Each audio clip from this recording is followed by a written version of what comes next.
Welcome, Gunrunner.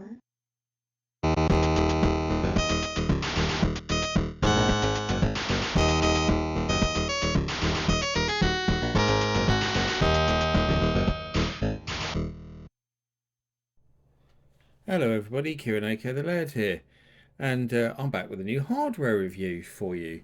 And this time it's something quite unusual, because as you can see, it's a Fei Hao Retro Game 16-bit video game system. Yeah, one of those. I want to tell you the story behind this and how I acquired it, etc. Before I start looking at it. Um, but basically, I first discovered one of these when I saw somebody on Marketplace, Facebook Marketplace, selling one.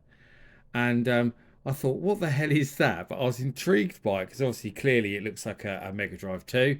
And I thought, it's obviously a clone and it looks quite interesting. That might be something nice to look at on the channel. And the lady selling it just wouldn't reply to any messages. And as far as I know, it's actually still on Facebook Marketplace because she just doesn't reply to any messages. And the stupid thing was, it's not that she's not even reading them; they're showing as read, and she just doesn't reply. So yeah, there's very little I could do about that. But I was so determined that I wanted one after seeing it on Facebook Marketplace, as stupid as that sounds, that I did an online search and I found somebody on eBay selling one in the Netherlands, or actually a quite well known uh, retro gaming shop in the Netherlands. I've bought loads of stuff from before called Magic Buttons. You might have used them yourself. They have some quite cool stuff. And they had one of these and it was quite cheap. It was £16 plus postage, I seem to remember. And I thought, well, for 16 quid, I'm not going to complain at that at all. So I bought it. Um, so yeah, there we go. I just thought it would be something fun and interesting for the channel because it wasn't too expensive. But we'll have a look at it so everyone can see what it's all about. I thought the cat was going to jump at the camera there. You might have heard him shouting at me. He's just thought better of it for some reason though, which is unusual because usually the cats are like, yeah, camera. Let's go. Actually, we'll have a look around the box first before I start opening it. So as you can see from the front, it looks a bit like a Mega Drive 2. It has two controllers that look like the Mega Drive 6-button controllers. It says it includes console 2 control pad AC adapter AV cable, support 16-bit card. So it supports 16-bit card. Important, yeah. The box is in fairly decent nick. It's a bit battered at the top there, but not too bad. How to connect in case you're a complete idiot and you can't work it out. This one comes with a European plug, so I can, but it's easy enough. I've got plenty of converters to get it working. And what I will do is actually I'll try and get it working in a little while and show you it in action. Um, I like the instructions here. Turn on the TV. The video and audio plug AV cable television to the AV state. Nonsense. Insert the card correctly into the cassette slot. So there's a card that goes into a cassette slot. Right, okay. Open the switch key. Select your favourite game show and then press the start button. Brilliant. Insert or remove the cassette. Turn off the power. Avoid heat. Should be put in shady place. I think the console is what's shady, not where it needs to be put. Transformer fever is normal. Turn the power off when not in use. Please keep a distance from the TV while playing the game. Yeah, because everyone's seen Poltergeist, haven't they? You know, someone might crawl out the TV and get you. To extend the life of the host, please allow the host to take a 10-15 minute break every 2 hours. Right, okay. I mean, the host assumes means the console, but it basically sounds like the person playing it to extend your own life. And here's some Chinese writing, and it says what you get again on the back there. Made in China, yeah, no shit, Sherlock. Says where it's made as well.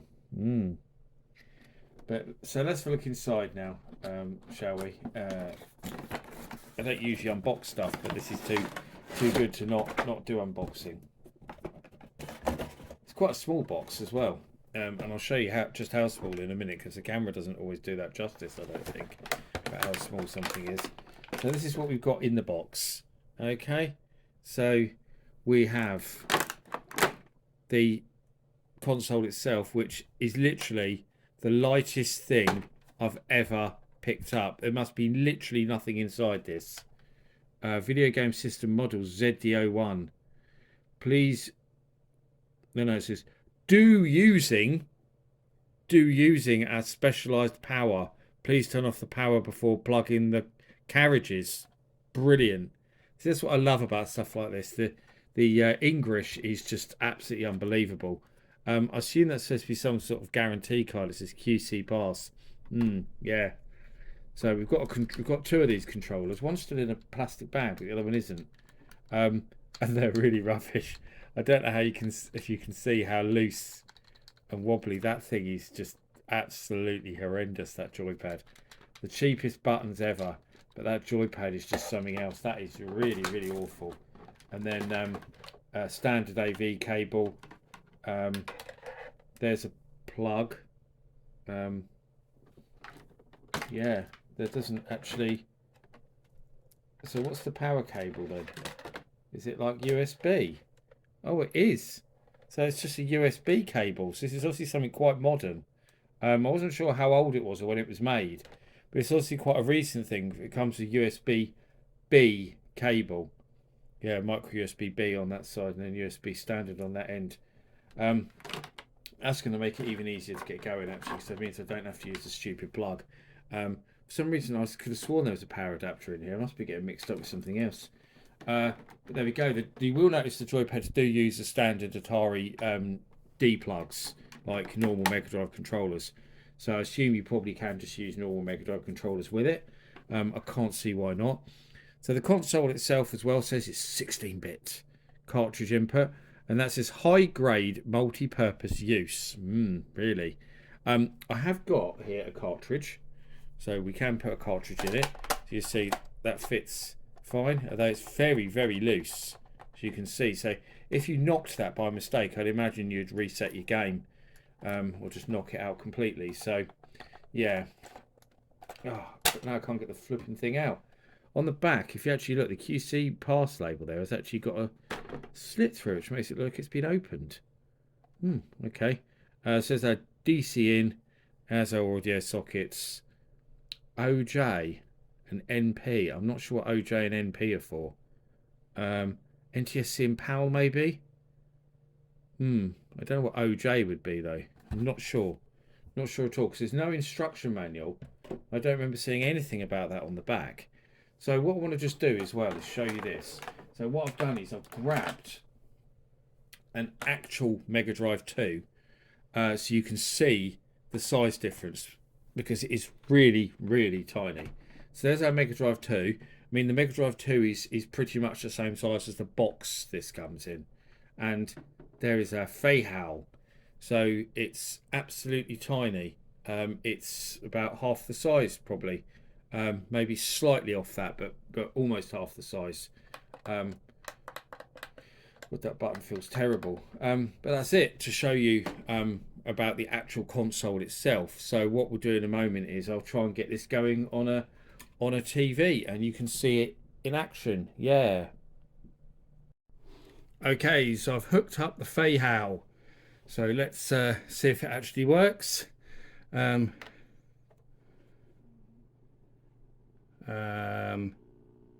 there we go. That's terrible sound interference, so I don't know if you can hear it on the camera or not. But there's a lot of buzzing and crackling. But there we go. I've loaded up a Sega 6-in-1 cartridge to see if it works. Now this is actually a good one because it's got a couple of games on it which have got outstanding soundtracks like Sonic and Streets of Rage. And as you probably know, on a lot of these clone Mega Drives, the sound quality is often terrible. So we'll find out, shall we? Streets of Rage is probably the perfect game to see what the sound quality is like. And now the picture's jumping.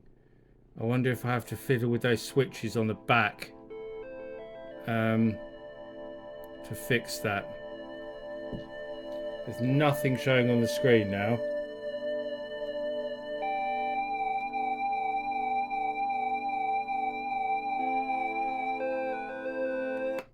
Alright, I'll try the switches in a different position, and we'll see if that makes it work or not.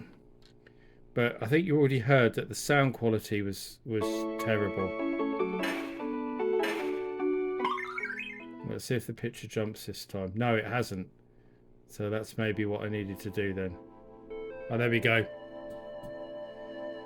Let's listen to the glory of Streets of Rage music on a terrible Chinese cloned Mega Drive.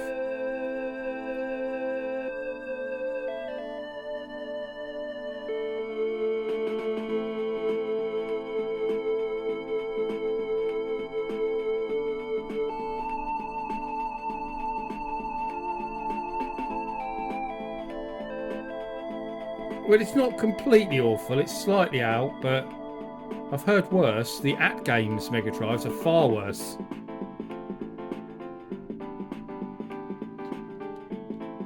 I mean, it's hardly amazing quality, but try starting the game and see if it's any better. See, that sounds fine.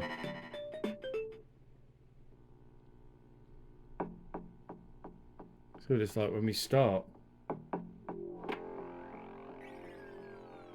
The joypad is horrific though, however.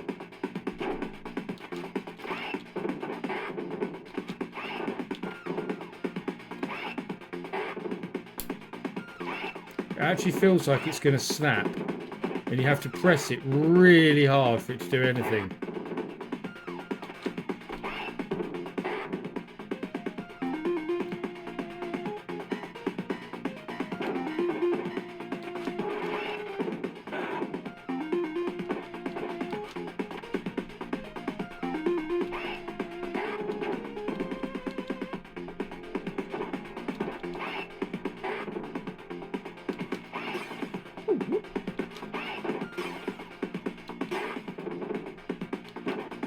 Yeah, not completely awful, is it?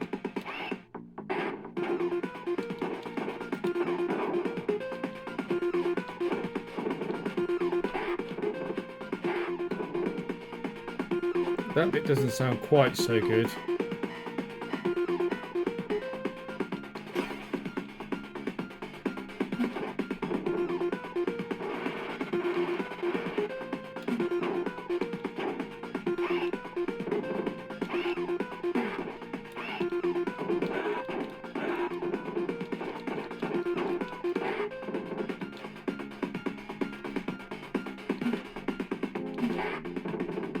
Right, before I get carried away playing the amazing Streets of Rage, we'll see what Sonic sounds like. Funny enough, I think the sound of Streets of Rage sounded worse the first time before I changed the switches into different positions. I've got it in the NTSC position now. I had it in the power position before, which I assume is the NTSC power switch. But this is a power cartridge, so I can't understand why that didn't work. But, yeah. So that sounds fine. So the sound quality is a lot better than an at-games. And that sounds absolutely fine, doesn't it? And so does that, really. That's not too bad at all.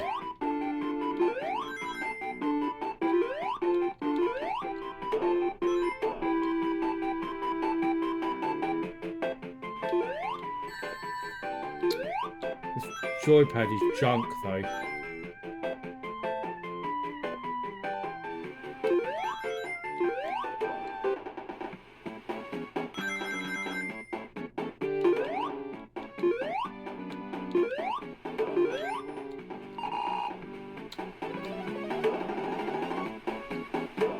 See ya.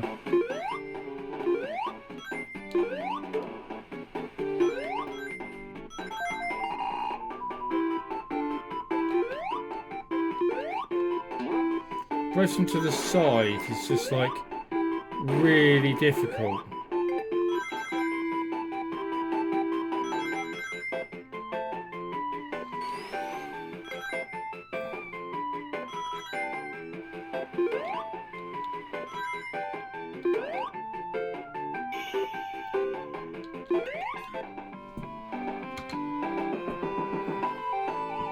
Right, so what I will say is the sound quality is not horrendous like you'd expect. The picture quality isn't great though, as you can see. It doesn't give a very clear picture, and there is a hum here, all like when there's no music playing or anything all the time. So that's not so good, but it's a lot better than an At Games Mega Drive. Certainly a lot better. The sound quality is better, but these pads absolutely stink. So you will need to use real pads if you really wanted to get a tiny little Mega Drive. See what Shinobi sounds like quickly before I end the video.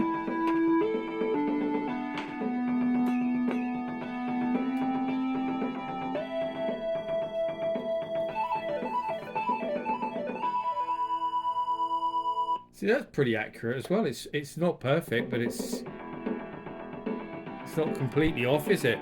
So there we go. That's the Fei Hao Retro Game 16-bit. A Chinese knockoff Mega Drive that, despite me fearing the worst, isn't actually as bad as I thought it was going to be. I hope you enjoyed this video. As always, thank you for watching. I've been the Laird, and I'll see you all for another one very soon. Bye bye.